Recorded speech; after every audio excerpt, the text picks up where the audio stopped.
Olá, seja bem-vindo a mais um podcast Next Level, o podcast que vai levar a sua carreira para o próximo nível. No episódio de hoje, trazendo um executivo de inteligência artificial para a gente bater um papo, fundador de empresa. Bom, a gente já vou te apresentar ele, mas antes, não deixe de se inscrever no canal, ativar as notificações, curtir, comentar e compartilhar. Isso nos ajuda a levar essa mensagem e trazer cada vez mais executivos como o Rafael Keller. Ele é fundador da Kraken AI e co-founder, CTO e CMO da MediQuanta. A gente vai falar um pouquinho sobre inteligência artificial, como tudo isso tem revolucionado e vai revolucionar ainda mais o mercado. E trouxemos ele, que muito generosamente vai nos ajudar aí a desvendar um pouquinho sobre a AI. Rafael, muito obrigado aí pelo seu tempo. Valeu, obrigado, Paul. É um prazer estar aqui, falar sobre AI, que é um assunto tão discutido aí, né, de forma, eu acho que superficial pelas pessoas. E é um prazer estar aqui para desmistificar, eu acho que um pouco sobre esse assunto. E acho que o principal é orientar as pessoas de como elas podem usar isso, né, para ontem na empresa, no dia a dia do trabalho, e como elas podem ser melhores pessoas e profissionais na vida atual. É isso aí. Me fala um pouquinho como aconteceu a AI. Bom, ela é uma coisa que ela não é nova, já vem de muito tempo, mas ela está nova para o público, para as empresas utilizarem da forma que a gente conhece, né, numa AI generativa. Mas me fala como tudo isso aconteceu ao longo da sua jornada profissional. Tá. É bem... Para quem é muito de TI, assim, para quem é um profissional que já estava na área de tecnologia, é alguma coisa um pouco estranha, inclusive. Porque a gente sempre teve a IA, né? As redes neurais, em geral, né? Elas são muito antigas, né? Então, para quem é da área de TI, a gente não dava muita bola para isso. Pelo menos eu nunca dei muita bola para isso, porque eram aplicações muito específicas, né? Então você conseguiria fazer alguns projetos ali, mas eram algo que não era de mercado, né? Você não tinha muito volume para fazer aquele tipo de coisa. Então a gente sempre se especializava em programação, desenvolvimento de sistemas, fazer alguma solução para mercado, né? Então a IA foi evoluindo meio que em paralelo a toda essa gama de tecnologias. Vamos fazer em Java, vamos fazer em Python. Essas tecnologias cresceram muito rápidas. Então, você conseguia fazer website, você conseguia atender o seu cliente de uma forma muito simples, né? Criando sistemas, soluções e tudo mais. E a parte de IA foi meio que deixando de lado. Ela só tomou corpo, né? E tomou essa força que ela tem hoje pela capacidade computacional que foi aumentando. Então, quando as empresas conseguiram enxergar valor nisso, né? Que é aí que ela começou a ser mais difundida. Mas isso só aconteceu por causa da computação evoluir junto com ela. Então, se você pegar, por exemplo, o paper do GPT, né? Que foi criado ali pelo Google, Transformers ali, a gente está falando de 2016, mais ou menos ali. Então, essa capacidade não era muito alta ainda. Então, já existe há um certo tempo, né? Como é que eu vou treinar esse modelo, né? Com grande capacidade de volume de informação, que ele fique efetivamente útil para a gente poder usar. A gente não tinha isso, não tinha como você pegar tudo que tem na Wikipedia, zilhões e zilhões de gigas ali, mais a internet, mais vídeos do YouTube, mais uma série de coisas, concatenar tudo isso em uma base de conhecimento e treinar um modelo para que ele consiga responder aquilo ali. A gente não conseguia. Inclusive, até hoje, é uma briga, né, entre os países, né? Se você pegar China, Estados Unidos, é uma briga que vai ser uma briga, inclusive, meio que eterna aí. Quem vai ter mais dados, quem vai ter uma IA que tem mais dados para conseguir processar tudo isso. Então, esse processamento que foi muito alterado aí, né? Muito por conta da NVIDIA, deles diminuírem chips, diminuírem custos de fabricação, diminuir custo de energia, né? Porque a energia que o chip consome é muito alta. Então, a gente não teria energia suficiente no mundo para processar tudo que a gente tem para processar hoje. Então, eles conseguiram um feito aí que é diminuir muito o chip e diminuir o consumo de energia. Então, você aumenta drasticamente o processamento e diminui o consumo de energia. Então, isso foi muito importante para conseguir chegar nesse modelo que a gente tem hoje.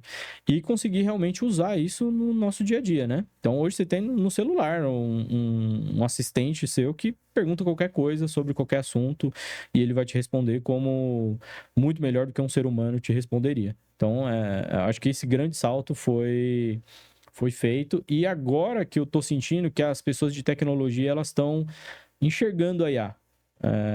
Eles têm muita resistência ainda. Eu tinha muita resistência também. Então, isso aconteceu de uma forma bem gradativa. E quando eu percebi que era um tsunami, e não só uma ondinha. Falei, cara, isso aqui não é uma ondinha que vai simplesmente criar uma nova forma de criar robôs ou chatbots. Isso aqui é um tsunami, vai mudar o mercado e vai ser disruptivo. Então, quando eu percebi isso, que eu falei, não, peraí, eu preciso tomar algumas ações aí, porque não dá para ficar da mesma forma. Então, acho que foi uma evolução aí, tanto para mim, né, como pessoa, como para o profissional, que eu olhei e falei, eu preciso criar uma empresa, me especializar nesse tipo de solução, porque daqui para frente todas as empresas vão ter que ter isso daqui. Então eu me espelho muito em empresas grandes, né? Então se você pensar, a Microsoft, ela está investindo muito em IA. O Facebook está investindo muito em IA. A Grok está investindo muito em IA. O X está investindo muito em IA. Ou seja, alguma coisa tem. Todo mundo está investindo muito em IA. Se esses grandes players estão investindo muito em IA, a sua empresa também tem que investir muito em IA. Tem que seguir essa onda, senão você vai ficar fora do mercado. Então, acho que essa mensagem aí que tá meio que subliminar, né? As pessoas têm que entender que isso vai acontecer em algum momento. E se você ficar de fora disso, a sua empresa tá fadada ao fracasso. Você vai precisar ter um conhecimento técnico de IA bem forte aí. Perfeito o que você trouxe. A minha maior preocupação, e aí é uma pergunta, né? O quanto as empresas hoje estão preparadas para ter uma IA interna? Por que eu falo isso? Porque eu vejo que muitas empresas, elas têm muitas deficiências ainda em tecnologia no que tange a capacidade e a sua própria infraestrutura. Então, tem muitas empresas que têm uma infraestrutura já definida e que para você poder ampliar e até colocar uma IA, você precisa aumentar a sua capacidade, né? Visto aí a pandemia, como as empresas tiveram que se transformar para mudar a sua estrutura de tecnologia para colocar todo mundo em casa. Agora o mercado está voltando para o presencial. O quanto essa nova onda de investimento de tecnologia as empresas estão preparadas? Porque eu vejo que acho que a IA está correndo muito mais rápido do que a capacidade das empresas de conseguir absorver tudo isso internamente e preparar a sua estrutura. Como é que você tem visto isso nas empresas hoje? Eu acho que esse exemplo que você deu, acho que ele é muito parecido com o que vai acontecer com a IA. Da pandemia, a questão da pandemia. Na pandemia, eu era head de tecnologia numa empresa de call center, né? Então, ali a gente tinha 1.200, 1.300 funcionários.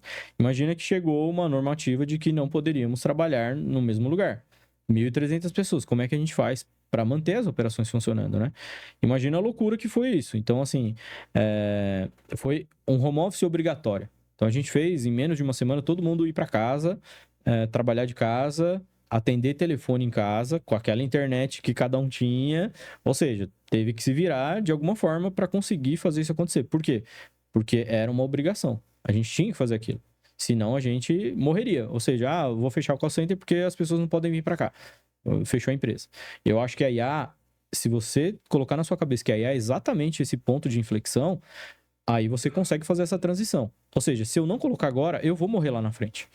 É uma dificuldade que às vezes você fala, pô, mas vai dinheiro, eu vou ter que contratar alguém para uma consultoria, vou ter que enxergar uma forma de negócio nova. Beleza, mas e se tivesse a pandemia também? Você não foi obrigado a fazer isso? Enxergue a como uma obrigação. Porque você vai precisar colocar ela em todos os seus negócios. Então você vai precisar, se você não tem profissionais hoje dentro da sua empresa, que são curiosos, que querem saber o que é a IA, como que ela funciona, estão dispostos a fazerem cursos e se especializarem nisso, contrate alguém que vá ajudar essas pessoas, né? Uma pessoa que faça ali um workshop, uma imersão, alguma coisa assim, que abra a visão de todo mundo ali e comece a colocar a mão na massa, fazer um hands-on mesmo. Então, eu faço algumas imersões nas empresas e, assim, é algo absurdo, porque às vezes uma coisa muito simples, as pessoas falam, cara, eu tinha um problema no meu dia a dia que isso daí vai resolver e a gente tava aqui patinando e tal. Então, quando você junta, essas imersões são muito legais, porque a gente junta vários profissionais de várias áreas, né? Então, pega um do RH, pega um do financeiro, pega um e faz alguns grupinhos ali. E aí a gente tem que gerar um case ali, né? De cada um desses grupos. E aí a gente usa a IA para ir fazendo esses cases ali. E saem coisas assim, produtos às vezes, né? Então, eles começam a discutir, cara, tem um produto aqui pra gente que vai usar internamente, né? A princípio, mas a gente consegue fomentar isso pro mercado, porque o nosso know-how é disso e tal. Então, saem umas ideias muito, muito legais, assim. E são coisas, às vezes, que não são complexas, né? As pessoas acham que, não, a IA é muito complexa. Na verdade, a IA, ela veio para facilitar, né? Todo esse entendimento, melhorar o negócio, melhorar os produtos. Ela tá muito fácil, né? Da gente conseguir acessá-la, né? Então, você pega aí pessoas que estão entrando no mercado de trabalho, às vezes elas têm mais facilidade com quem já tá há muito tempo no mercado de trabalho, né? Às vezes a pessoa fala, putz, eu vou ter que criar um Excel com isso, com aquilo. O cara fala, não, abre o ChatGPT aí, você faz isso, ele já mostra para você, você já dá um Ctrl+C, Ctrl+V ali, a pessoa fala, nossa, mas dá para fazer isso? Dá. Então, é fácil de você juntar um grupo ali, que às vezes não é nem muito especialista, e construir uma solução legal para a própria empresa. Então, eu fomento muito isso, né? As empresas que não sabem por onde começar, não sabem exatamente se existe uma brecha no negócio delas que pode colocar IA, que vai melhorar, que vai aumentar a efetividade, produtividade dos funcionários, enfim.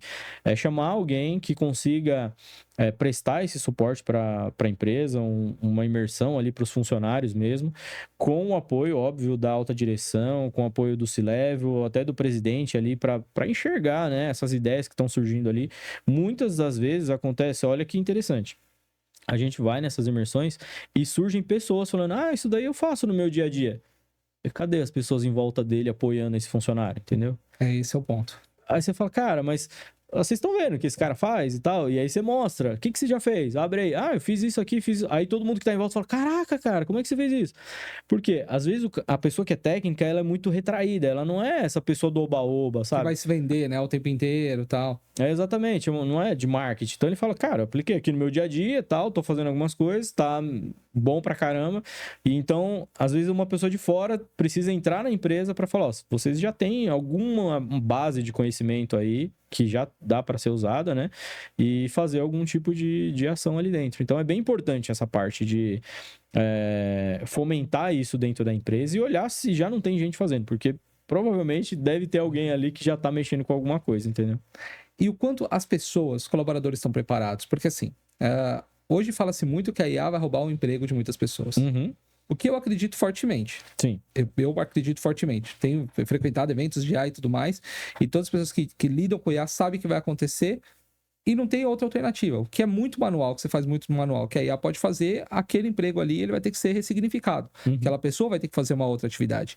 Só que quando uma empresa entra e fala assim, agora nós vamos aplicar uma IA, você vai gerar um processo interno de e agora, o que eu vou fazer? Uhum. O quanto as pessoas estão abertas, você que faz essas imersões e tudo mais, que eu vejo que num primeiro momento, vou até mais, se é uma tecnologia nova e eu vou aplicar para mim, pessoa, não profissional, eu adoto. Então, pagar por aproximação, com relógio, cara, é maravilhoso, todo mundo quer fazer isso. Mas quando afeta o meu profissional, eu já sou resistente, eu já não quero mais. Uhum. Então, quantas empresas precisam preparar os colaboradores para receber a IA? Porque, você sabe, o mundo corporativo tem muito boicote e tal, não quero usar. Eu já participei de várias implementações, até de RPAs, lá atrás, né, robozinhos antes da IA, de você ver o quantas pessoas são resistentes em adotar algo que vai facilitar a vida profissional delas com medo de perder o emprego. Uhum. É uma discussão complexa, não é uma discussão muito simples para a gente levar, mas o que eu costumo dizer é o seguinte, a IA não vai substituir você agora, nesse momento, tá? Pelo menos nos próximos 4 ou 5 anos eu não acredito nisso. Mas um profissional vai substituir você que usa IA. Então, você sem IA vai ser substituído por um profissional que usa IA. Então, você vai ter que adotar IA de uma forma ou de outra. Então, até os próximos 5 anos, você vai ter que usar IA no seu dia a dia. Senão, você vai ser passado para trás. Isso é inevitável. Só que quem vai te substituir vai ser um outro ser humano. Não vai ser uma IA. Então, não é que, eu estou fazendo aqui o meu trabalho, vai entrar uma IA e eu não vou existir. Não, você vai coexistir junto com a IA. Se você for resistente nesse processo, a sua empresa vai contratar uma outra pessoa que está disposta a trabalhar com o IA naquele processo. Então, assim, ele não vai tirar o ser humano nesse primeiro momento. Porque a IA precisa muito ainda do ser humano. Seja para fazer uma análise do que está sendo dito pela IA, seja para imputar dados, seja para tratar dados. Tem uma série de processos aí para você fazer. Não é simplesmente coloca uma IA, ninguém mais precisa trabalhar. Talvez você diminua a quantidade de funcionários no primeiro momento, dependendo do nível de atividade que você vai fazer, mas essas pessoas podem ser realocadas ou retreinadas para fazer a programação da IA, por exemplo. Então, tem várias formas de você fazer esse processo dentro de uma empresa. Mas, depois de 5 anos, 6 anos, eu acredito que a gente vai ter vai mudar o mercado de trabalho. Isso vai ser inevitável, não tem como a gente seguir. A partir do momento que a gente atingir um nível de maturidade, ou um nível de inteligência da inteligência artificial que seja maior do que o do ser humano, aí a gente vai começar a perder muito posto de trabalho. Só que a economia ela vai ter que ser mantida, né? Não tem como o mundo existir sem ter uma economia. Então a economia ela vai prevalecer sempre, de uma forma ou de outra. Ou seja, o desemprego passou de 50%, não vai existir economia. Ou seja, não vai existir o mundo. Não tem como o mundo existir desse jeito. Então, vão ser criados mecanismos para que exista 50%, por exemplo, de desempregados. Se a gente chegue nisso, né, em 10 anos, talvez, alguma coisa assim.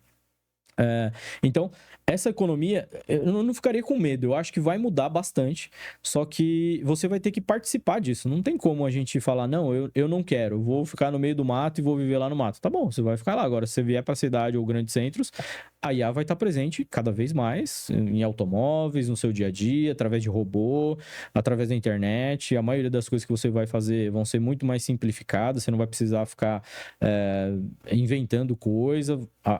As coisas padrões vão ser feitas de uma forma muito simples.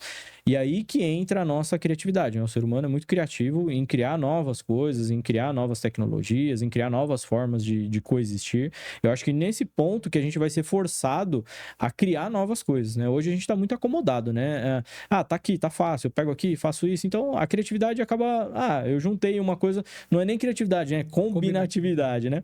Pegou duas coisas que já existiam, coloquei, putz, criei. Cara, você não criou, você combinou uma forma que ninguém nunca tinha pensado em combinar. A criatividade mesmo de inovar e criar uma coisa completamente do zero, eu acho que ela vai ser fomentada e a gente vai conseguir melhorar. Energia. Como é que a gente pode fazer uma energia que seja 1 centavo a conta de luz, por exemplo? Cara, vamos pensar em coisas. Hoje a gente não para pensar nesse tipo de coisa.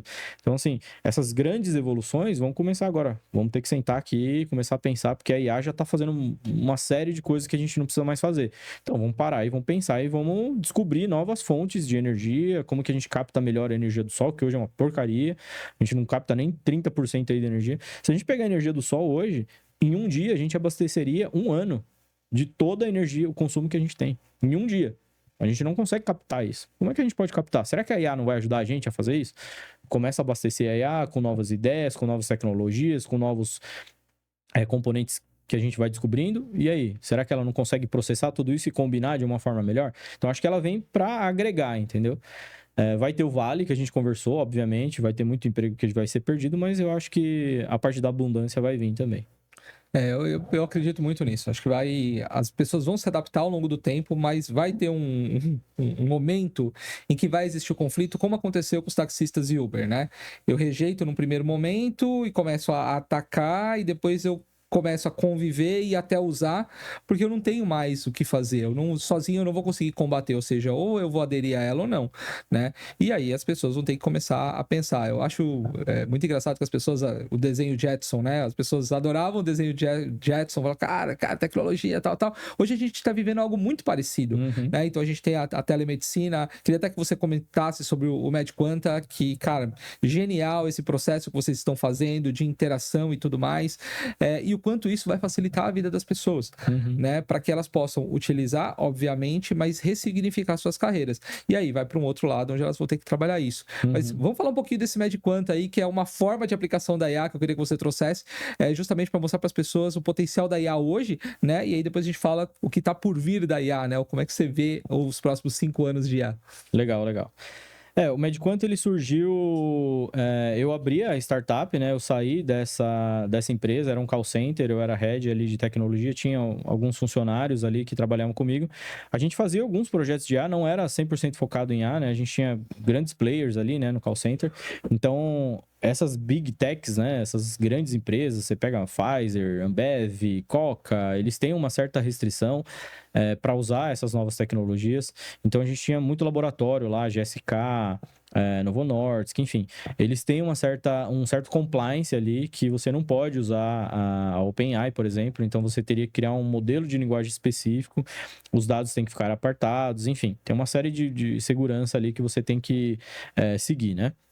Então, eu acabei saindo, eu falei, ó, é melhor eu seguir numa startup, me aprofundar de uma forma que eu não vou conseguir aqui e começar a ofertar soluções para o mercado através dessa empresa. Aí eu abri a Kraken e comecei a fazer esses tipos de projetos para diversas empresas, consultorias e tudo mais.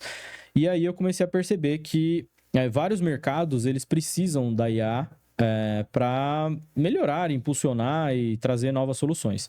E aí eu conheci um médico que ele é oncologista clínico, num curso de IA, inclusive, e ele estava aprendendo IA. Falei, cara, o que um médico está aprendendo IA, né?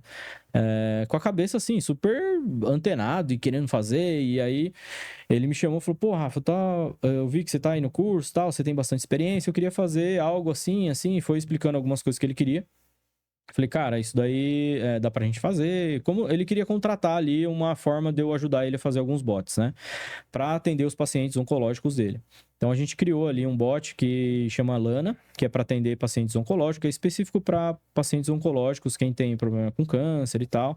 A gente criou alguns cursos ali para esse público e aí a gente começou a evoluir um pouco mais essa ferramenta. Então a gente chegou agora no modelo que é o MedQuanta, que é um médico virtual de todas as especialidades.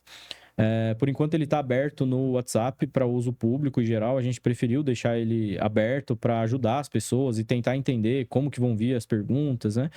Mas de forma geral ele tem toda a base de dados de conhecimento médico curada pelo André, então todos os artigos que são os bests ali, né? Os top metas do PubMed, os livros de referência, todos eles foram abastecidos ali na IA. A gente criou um processo que é um pouco mais técnico aí, né? Que é você criar uma base vetorizada, fazer os chunks, fazer o retrieval ali daquelas informações e usar a IA para dar uma resposta humana ali para a pessoa que está perguntando. Então, a gente criou isso daí e aí a gente começou a ver vários ramos que a gente poderia aplicar, né?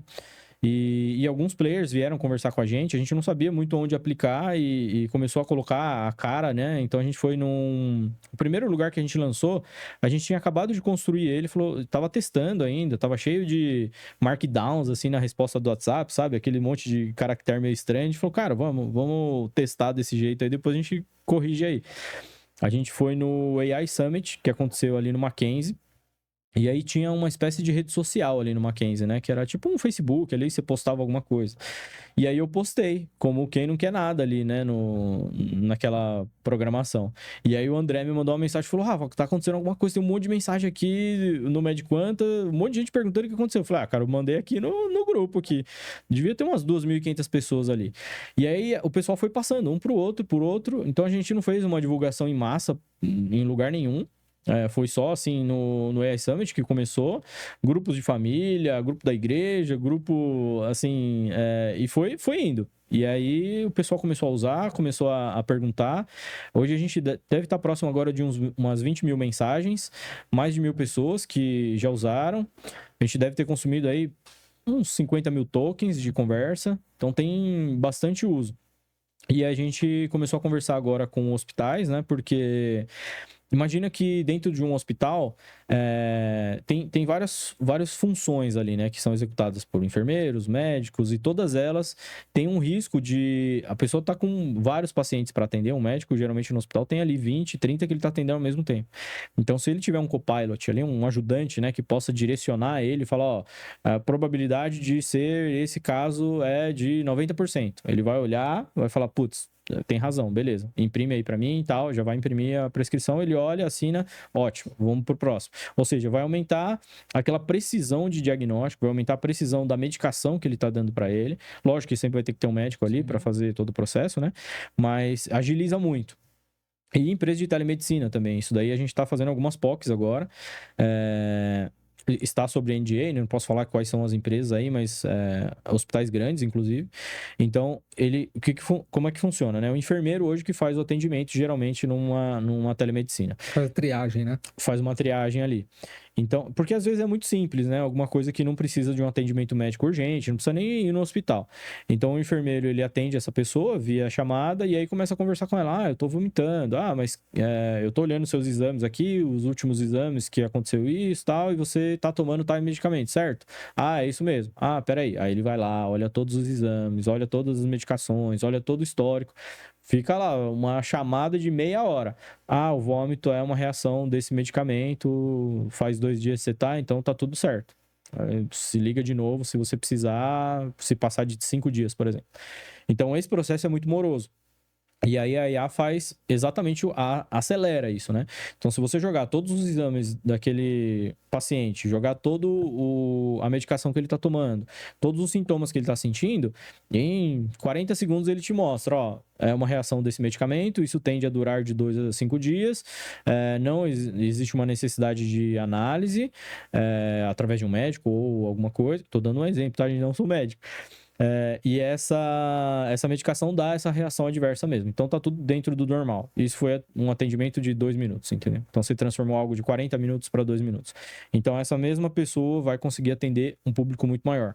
Isso vai baratear as consultas. Isso vai. Ou seja, entra naquela questão da abundância, entendeu? A pessoa, ao invés dela pensar, vou perder meu emprego porque eu vou atender menos, não, você vai atender mais. A população mais pobre pode entrar para conseguir participar disso. Ou seja, você está ampliando uma série de coisas, né?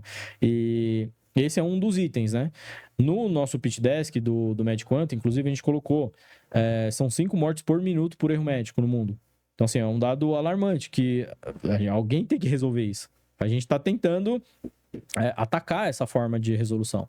Porque, às vezes, o treinamento médico, às vezes a formação médica, ela não é a formação que deveria ser. Às vezes o médico está cansado, o cara trabalha bastante, e aí uma prescrição que ele dá errada pode ser uma fatalidade ali. Às vezes ele pega um exame, não presta atenção no marcador tumoral, manda o cara para casa, o cara deveria já estar iniciando a quimioterapia urgentemente. Aí o cara ficou um ano em casa, achando que tá tudo bem, começa a piorar, enfim. Tem vários casos, né, que a gente consegue endereçar, né? E aí, se você tiver uma IA que tome o controle disso, não tome a decisão, né? Mas tome o controle desses dados e fale, ó, a minha sugestão é essa, dá uma olhadinha aí. Aí vai enxergar falar, cara, o que o ser humano não consegue enxergar, né? É isso aí. Ou conseguir propor coisas que você não tinha pensado, né? E faz você, inclusive, pensar melhor. Porque você fala, não, eu ia deixar esse cara ir pra casa. Por que ele tá falando que o cara tem que fazer o exame tal? Aí o próprio médico pergunta, por que você tá pedindo exame tal? Ah, porque o marcador dele de tal lugar deu tal coisa. Ele falou, putz, verdade, eu não tinha nem reparado que o marcador dele estava alterado.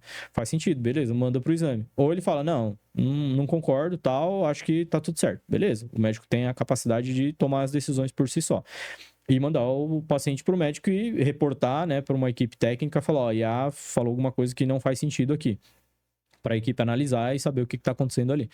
Mas ele tem essa capacidade. Sempre vai precisar de um médico. Pelo menos por enquanto, nos próximos 10 anos aí, eu enxergo que vai precisar da presença humana ali para fazer essa triagem, né, digamos assim, da resposta da IA para conseguir tomar uma ação. Mas dentro de hospital, por exemplo, quando você chega no hospital, seu batimento está alto, está acontecendo alguma coisa, você ganha aquela pulseirinha, é vermelha, é amarela, é verde. Esse processo, às vezes, ele demora muito. Então, às vezes você chega no pronto-socorro, cara, tá cheio de gente ali. Você não sabe exatamente quanto tempo você vai demorar para ser atendido. 2 horas e meia para você ficar ali. É um tempo legal? Não é, cara. Na minha opinião, não é. Ou seja, se você tiver um direcionamento de possível diagnóstico antes de tudo isso, você já vai. Beleza, estou na fila do raio-x. Mas você não tá na fila para saber se você precisa de um raio-x ou não. Entendeu? É uma coisa um pouco diferente.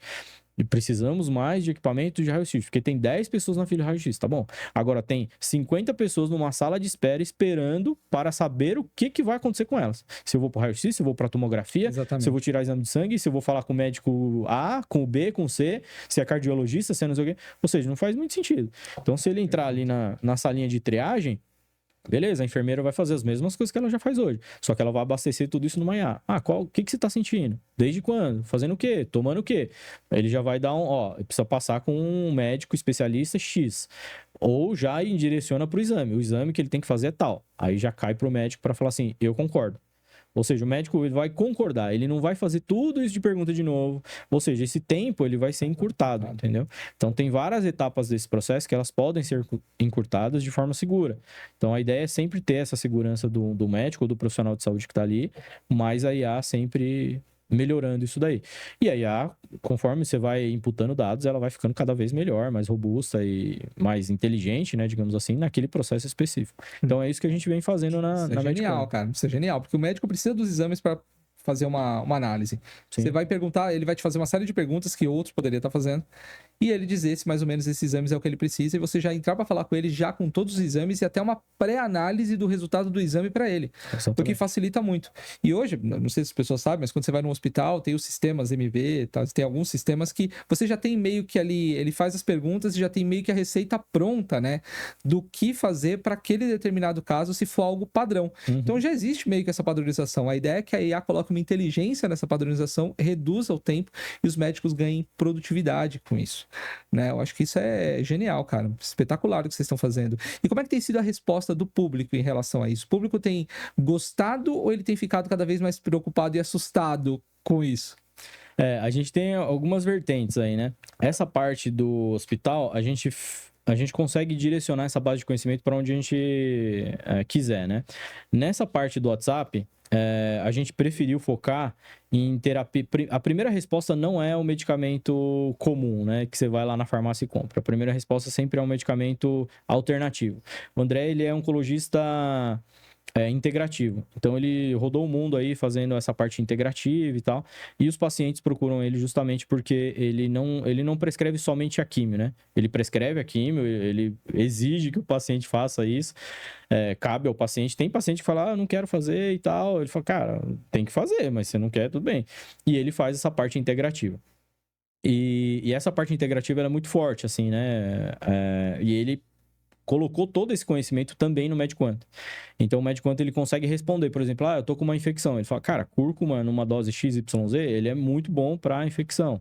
Então, você pode usar cúrcuma e tal, junto com algum outro medicamento numa dose um pouco menor, talvez. Então, ele consegue fazer essa distinção. Se você ficar insistindo, não, eu tô com dor de cabeça, eu quero um negócio para agora. Aí, ele vai te dar a dosagem do medicamento e fala, vai na farmácia, compra e tal. Mas ele tenta sempre deixar você num padrão do tipo, cara, se é dor de cabeça, muito provavelmente você tá desidratado, porque a gente não toma água como deveria, ou você tem algum estresse ali imediato, então se você tomar de repente uma radiola, alguma coisa assim, um ashwagandha, você vai dar uma acalmada ali. Então ele leva você para o lado mais integrativo ali. Para a gente tentar levar uma vida no geral mais saudável, né? O medicamento não é muito saudável para a nossa vida no geral. Chama droga, né? Exatamente. Então ele tenta levar por esse lado. Se a pessoa insistir, ele vai pro lado da droga mesmo, na farmácia ali. Mas muitas dessas drogas você precisa de uma prescrição médica e ele sempre recomenda, é melhor você procurar um médico e verificar com ele se esse seria o tratamento mais adequado. Ele não vai te dar um tratamento ali para você seguir, ele vai te dar um tratamento que o médico deveria seguir com você. Então, você consegue validar esse tratamento junto com o seu médico, né? Então, ele vai falar, você vai tomar esse antibiótico. Aí você vai conversar com o médico e falar, eu conversei com o meu médico, que é o MedQuant, ele recomendou esse antibiótico, porque isso que eu tô passando, tal, é melhor, esse daqui, nessas dosagens e tal. Aí o médico vai falar, beleza, a prescrição é essa, pode ir lá, porque tá certinho, alguma coisa assim.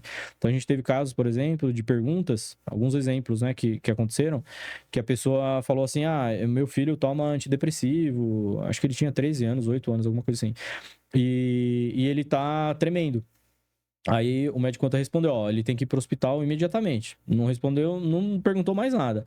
Aí falou, já tô no hospital. E aí estão fazendo alguns exames e tal. Aí ele falou, beleza, eu aguardo o resultado dos exames e o que o médico vai falar e me pergunta depois. Aí ele perguntou, me liberaram, falou que tá tudo bem com ele.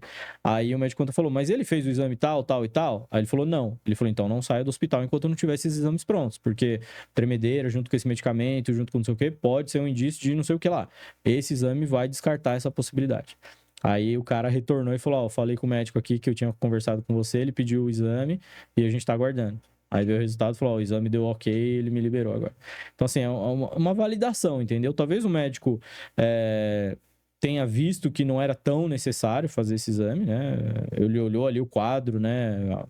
o exame clínico mesmo, mas é uma segurança maior para quem não conhece, né, o processo. Então, acho que é uma revolução aí que a gente vai viver nos próximos anos, e a tendência é melhorar essa IA, melhorar a forma de entrega, colocar num aplicativo, e aí você coloca os seus exames ali dentro do aplicativo, coloca o seu histórico, e quando você perguntar, ele já vai saber quem é você, já vai saber seus exames, o que você toma, quais as suas condições, se você já tem diabetes, se você já tem pressão alta, o que você toma. Então, você fala, pô, tô com dor de cabeça. Cara, você tem pressão alta, você tem diabetes, você tem isso, tem aquilo e tal, é uma dor de cabeça diferente de uma pessoa que é saudável. Tá. Ou seja, ele vai entender o contexto daquilo ali. O último exame de sangue que você fez faz 3 anos. Cara, uma dor de cabeça pode ser algo normal, mas para quem não faz exame de sangue constantemente, talvez possa ser uma coisa prejudicial. Ou seja, faz seus exames de sangue, mantém uma rotina saudável. Então, ele vai te ajudar de uma forma geral, né? Para que você tenha saúde, realmente, né? Sugerindo fazer uma atividade física, sugerindo você consumir alguns tipos de chás, por exemplo, que vão melhorar na sua saúde geral, os tipos de alimento. Então, tem um monte de alimentos que são anticancerígenos, por exemplo. Então, se a gente pegar a projeção mundial aí até 2030, vai aumentar exponencialmente a parte de câncer aí. Então, a gente se prevenir, né? Comendo alimentos que vão ajudar nesse processo. Então, ele dá todo esse tipo de dica aí pra gente para ter uma vida mais saudável. Espetacular. Bom, falamos até aqui os próximos 5 anos. A gente sabe, pelo menos tenho lido bastante que a IA, a gente tem uma questão de capacidade de armazenamento, né? Então, hoje a gente não, por exemplo, tem frames muito grandes para armazenar, mas para chegar para o público, a gente precisa realmente ter uma capacidade de armazenamento muito maior do que hoje os nossos computadores conseguem fazer. Vamos colocar uma condição onde esse problema de armazenamento já não é mais um problema. O que vai ser a IA de 5 anos até onde a gente falou para frente? Tá. A gente tem alguns saltos aí, tá? O primeiro salto eu acho que nem é o armazenamento, eu acho que é o processamento, né? Então, se você pegar um GPT-4 aí, o GPT é um modelo de linguagem, tá? Que é um dos mais avançados aí, o 4o, que saiu agora. E aí você tem... basicamente todas as informações do mundo, elas estão ali. E a gente não sabe exatamente como que ele responde, tá? É uma caixinha preta, que ele é fechado ali. Então, para fazer uma comparação com o cérebro humano, a gente tem a nossa rede neural, né? Então, um neurônio se comunica com outro, que comunica com outro, e a gente traça ali para achar as memórias, achar tudo que a gente vai falar. Então, basicamente, ele tenta fazer a mesma coisa. O que eu estou fazendo aqui é tentando achar a próxima palavra para fazer sentido para você, para fazer sentido para as pessoas que estão ali, baseadas em tudo que eu já consumi na minha vida. A IA é basicamente isso. Então, você armazena tudo para ela e fala, cara, qual que é a próxima palavra? Então, ele vai consumir sempre uma palavra depois da outra. Ele nunca bola uma ideia e depois destrincha ela. Ele sempre vai pegando a próxima palavra que faça sentido. Exatamente tentando simular o que passa no nosso cérebro. Então, esses pontinhos, né, esses neurônios, digamos assim, da rede neural, ele vai aumentando conforme um novo modelo de linguagem é imputado. Só que agora, o que os cientistas estão preocupados é porque está acabando o dado, não tem mais dado, entendeu? Acabou. A gente já consumiu a internet toda, já consumiu todos os vídeos do YouTube, já consumiu tudo. O que a gente produz é pouco perante o que uma IA precisa. Exatamente. Só que tudo isso que a gente fez representa uma criança de 4 anos. Por quê? Porque uma criança de 4 anos, ela não está consumindo texto. Ela está olhando o tanto de coisa que tem aqui, qual a profundidade que tem daqui até aqui, quanto que eu preciso fazer de movimento para encostar na televisão, eu preciso falar alto, preciso falar perto do microfone ou não, tô sentindo cheiro, barulho, luz, uma série de coisas. Então, uma criança de 4 anos, ela tem estímulos de várias fontes. Tudo isso gera uma base de conhecimento para ela, uma base de dados, que o GPT, por exemplo, não tem, que é algo que está sendo implementado agora. Então, imagina, por exemplo, uma inteligência artificial da Tesla, que tem todos os carros olhando para a rua a todo momento. O ser humano se movimentando, bicicleta, vira para a esquerda, farol, e todo esse ambiente. Ou seja, todo esse ambiente ele vai começar a ser imputado para dentro de uma IA. Aí você vai começar a aumentar a capacidade dessa IA de enxergar imagens, entender contextos, entender... por exemplo, você fala, vai lá e faz um ovo. Ele vai falar assim, mas onde está a cozinha?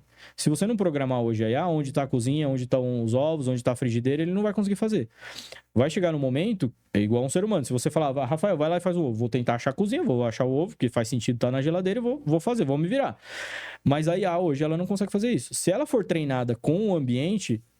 imagens, fotos, que é o que a gente está conseguindo fazer, essa capacidade de dados explode. Ou seja, sai de uma criança de 4 anos e vai para uma criança de 18. Essa que é a AGI que a gente tanto fala. Ou seja, daqui 5 anos, provavelmente a gente vai ter uma inteligência artificial que ela é geral. Você não vai precisar falar para ela algumas coisas. Você não vai precisar criar um prompt para ela, para falar assim, faça isso para mim. Ela já vai... Você não vai precisar dar tantos detalhes. Eu sou o Rafael que faz isso, faz aquilo. Ela já vai saber. Ela vai falar, cara, eu preciso gerar uma resposta para essa pessoa. Ele não tá me perguntando de uma forma genérica. Ele vai entender se é uma forma genérica, vai entender se é uma forma específica. Ele vai começar a ter capacidades humanas de entender uma realidade um pouco mais ampla. Essa AGI, que é o que vai acontecer nos próximos anos, é inevitável, talvez não aconteça nos modelos que a gente tem hoje de LLMs. Que o modelo que a gente tem hoje é um modelo preditivo, é um modelo matemático para calcular o próximo pedacinho de palavra ali, né? Talvez não aconteça nesse formato, porque esse formato sempre vai prever alguma coisa e talvez ele não seja criativo, talvez ele não consiga abstrair algumas coisas. Então tem uma discussão muito grande entre os cientistas mesmos de IA para saber se vai ser por esse caminho ou se a gente vai criar alguma outra forma de interagir. Algumas pessoas dizem que a OpenAI já conseguiu isso e que eles estão meio que escondendo isso e tal. Então tem uma discussão enorme aí. Tanto é que o Elon Musk saiu da OpenAI e aí deu aquela briga com o Sam Altman e tal. E que acham que é por causa disso. Porque ele falou que o Sam Altman não quer avisar o público, que já atingiu a AGI, que os Estados Unidos estaria... Então tem uma especulação grande aí. Mas o resumo é...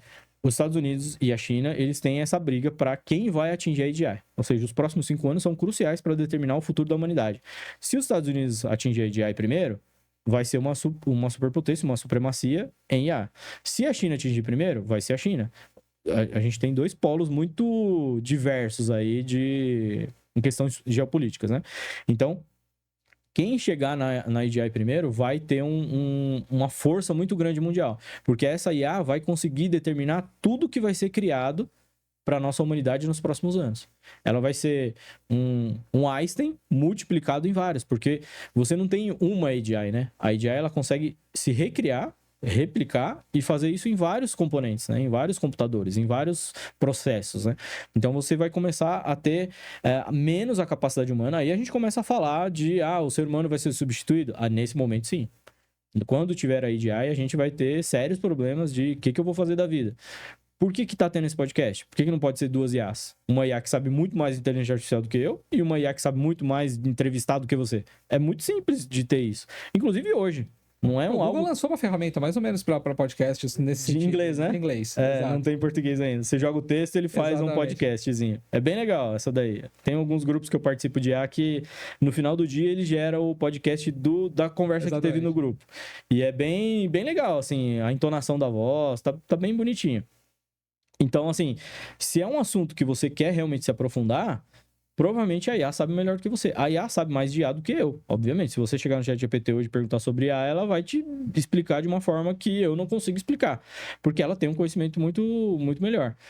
Só que talvez eu explique melhor se for voltado a cases da sua empresa, provavelmente. Então, eu vou entender o case da empresa, vou entender o que a empresa faz e meio que direcionar a IA para aquele assunto, né? Então, vai chegar um momento que o ser humano vai ficar com uma certa dificuldade. E eu acho que vai ser nesses próximos de 5 a 10 anos. Eu acho que 5 anos é uma expectativa que os donos da IA colocam, né? Elon Musk fala de 5 anos, Sam Altman fala de 5 anos. Alguns falam até de um pouco antes, né?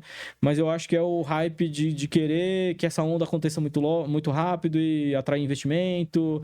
E a NVIDIA fala bastante disso, né? A NVIDIA é uma das empresas que tem mais... que é mais cotada aí. Como uma das mais ricas do mundo, justamente porque ela gera o componente para treinar as IAs, né? E é uma coisa super esquisita, né, cara? Como é que um fornecedor de componente é mais caro do que o fornecedor que usa o componente? É a mesma coisa que você falar, pô, a empresa de papel, ela ganha mais do que o cara que escreve o livro. Faz sentido, entendeu? O papel é um meio para você escrever o livro. O componente é um meio para você usar a IA. E ela vale mais do que a Apple, mais do que as empresas que usam para criar IA. Então é uma coisa bem esquisita. Eu acho que tá bem inflacionado esses números, né, da NVIDIA. Mas é justamente por conta disso. Ele vai dar uma declaração, coloca um monte de robô lá e fala, esses são os robôs. Aí o robô vai lá e faz uma atividade. Você fala, cara, que legal. A Tesla fez agora uma demonstração, né, dos robôs. Muito Humanoide, legal, né? os humanoides, né? Então, assim, pegando mochila, fazendo algumas atividades ali, muito controladas ainda, né? Não tem algo que você fala, meu Deus, ele fez um arroz com feijão ali e serviu, mas já tá evoluindo. Ou seja, quanto mais treinar o ambiente, quanto mais treinar alimentos, fotos, esse tipo de coisa, ele vai conseguir entender o que tem ali e vai conseguir ajudar a gente. Tem algumas IAs agora que ela consegue perceber pelo cheiro. Então, ela consegue puxar, né, captar o cheiro e entender o que está acontecendo ali. Se aquela comida está ruim, se está estragada, se tem componentes ali, bactérias, vírus, alguma coisa assim. E como se fosse um cachorro mesmo, muito aguçado, assim. E várias empresas são especialistas já nisso. Então, imagina uma máquina que consegue entender o ambiente, consegue entender o que você fala, consegue captar o cheiro, consegue se deslocar sem derrubar as coisas. É algo que daqui 10 anos a gente vai estar vivenciando. Lógico que vem de cima para baixo, né? Um top-down, isso não vai chegar, talvez não chegue em mim e você em 10 anos, talvez demore um pouco mais, mas por um público que tem uma capacidade maior, eles estão estimando aí que seja o preço de um carro. Um robô humanoide que ajude você na tarefa do dia a dia ali, seja o preço de um carro. Então, 100 mil reais, digamos assim, chegaria um robô para te ajudar nas atividades do dia a dia. Então, não é algo absurdo, né? Nos próximos 10 anos, mas é algo que vai mudar muito a nossa noção aí, né? De como o mundo funciona, né? Cara, interessante, porque você vai falando, parece que vem um monte de filme, né? Vem Minority Report, vem Eu, Robô, vem uma série, o Robô Humanoide, parece muito do Eu, Robô, né? Bem parecido. De como isso funciona. E chega a ser até um pouco assustador, né? Mas por um outro lado, isso já lá atrás já previa que isso ia acontecer e agora tá chegando. Eu não achei que ia chegar na minha era, né? Eu achei que ia ser um pouquinho mais pra frente, mas tá acelerando muito mais do que eu imaginava que ia acontecer. E eu queria explorar um pouquinho, né? A gente tá chegando no final do programa, passa rápido, cara. Você vai ter que voltar para falar mais de IA. Mas como é que então uma empresa pode começar um processo de construção de uma IA lá dentro, né? Como é que ela pode iniciar esse processo para poder sair na frente dessa corrida pela IA? Eu acho que ajuda é essencial. Eu diria que contratar alguém, qualquer um, pode ser eu também, mas eu acho que é essencial. Ou tentar identificar talentos internos, né? O que eu te falei, às vezes tem gente dentro da empresa que já está usando ali, fazendo algumas coisas, e que é uma pessoa que conseguiria, com um certo apoio ali, né, montar uma equipe para fomentar isso nas outras áreas, entender o que as outras áreas fazem, para conseguir estimular esse uso da IA. Não é uma coisa complexa. Eu acho que se a sua empresa é uma empresa pequena e média, esse processo pode ser feito interno ali com a ajuda talvez de um especialista ou vocês tentando fazer ali, perguntando pro próprio GPT. Cara, como é que eu consigo automatizar meus processos? Meus processos são assim. Vai perguntando. Meus processos são assim, eu gasto muito tempo nisso, você que é o dono da empresa, vai fazendo uma anamnese ali do seu processo, de onde tem muita gente respondendo a mesma coisa, vai perguntando ajuda pro ChatGPT, em algum momento ele vai te falar, cara, você tem que construir um chatbot. Ou você vai atrás de construir esse chatbot internamente, um próprio agente dentro do próprio GPT, ou você procura alguém para fazer esse chatbot, não é algo absurdo para ser criado, para ajudar nessas tarefas internas ali. Se você é uma empresa grande, provavelmente você vai ter um pouco mais de desenvolvimento ali, né? Porque uma empresa grande, dependendo do seu compliance, talvez você não possa usar o OpenAI. Então, você vai ter que usar uma LLM de mercado. Aí, você vai precisar de alguém para fazer esse processo para você, porque começa a ficar um pouco mais complicado. Então, você vai ter que usar uma LLM de mercado dentro dos seus próprios servidores. Você vai ter que colocar os seus documentos ali, que são documentos que não podem ser divulgados, né, de forma ampla na internet. E aí você vai construir seus próprios robôs dentro do seu próprio cloud, dentro da sua própria infraestrutura. E aí você consegue deixar isso blindado, né? Agora, se você não tem tanta necessidade, apesar da OpenAI dizer, e redizer e falar que ela não usa esses dados para retreinar os robôs dela, quando você vai criar um agente, tem um checkbox ali embaixo que ele fala usar esses dados para retreinar a IA. Ou seja, eles vão usar isso no futuro, né? Tudo que está acontecendo ali para usar no futuro, para eles terem aquele conhecimento. Então, você desmarca esse checkbox. Então, segundo os papers deles e os relatórios de auditoria que eles mostram para a gente, se você não tiver com esse checkbox clicado, ele não vai usar aquelas conversas para retreinar a inteligência artificial. Então, é uma das formas. Ou você faz de forma como um dataset, igual a gente fez no MedQuanta. Tem um dataset, né? Ou seja, você pega todos esses conteúdos, joga dentro de um dataset, dentro de uma base de dados sua, e aí você usa um processo que é chamado de RAG, que pega esses pedacinhos dessas respostas e você só joga para OpenAI, por exemplo, para ela juntar essas respostas num modelo mais humano. Então, é uma forma de você fazer que não vai ficar, para uma pequena empresa, não vai ficar um negócio caro que você não consegue fazer. Então, todos esses processos, eles podem ser feitos de diversas formas e diversos tamanhos de empresa para diferentes budgets. Então, acho que é legal começar. Começa perguntando, começa se interessando, tendo curiosidade de como isso funciona, que acho que vai chegar naturalmente nessas respostas aí. Maravilhoso, cara. E como é que uma empresa pode falar com você, pode conversar com você a respeito desse tipo de tecnologia, de como implementar? Como é que ela te encontra? Tem o site, né? kraken-ia.com. Acho que dá para colocar aí, né? Vou colocar aqui na descrição. Na descrição. Sim. Tem o Instagram também, que é o @kraken_ia. Pode falar com a gente por ali também. Vou deixar o MedQuanta também, que é o nosso bot de medicina, que pode ajudar bastante as pessoas que estão ouvindo aí, que tenham alguma questão. Então, ele é aberto, você pode perguntar o que você quiser, pode colocar uma foto do seu exame ali, ele vai te ajudar, enfim. E aí, por esses canais, vocês podem me encontrar ali para ajudar as suas empresas. Maravilhoso. Rafael, obrigado pelo seu tempo. Valeu, Paul. Veio de longe, cara. Brigadaço. Veio aí 2h30 de viagem, né? Pra conseguir chegar aqui. Obrigado pelo seu tempo. Tá convidado a voltar para trazer mais novidades, para falar mais do MedQuanta, para falar mais da Kraken. Eu acho que esse assunto é um assunto que tá no hype. A gente precisa aproveitar e levar esse conhecimento para as empresas, para as pessoas, que realmente as pessoas estão ainda começando na IA, mas tem muita coisa que está por vir. Então, esse fórum, essa discussão, ela é muito importante para isso. Legal. Obrigado. Muito obrigado pelo convite.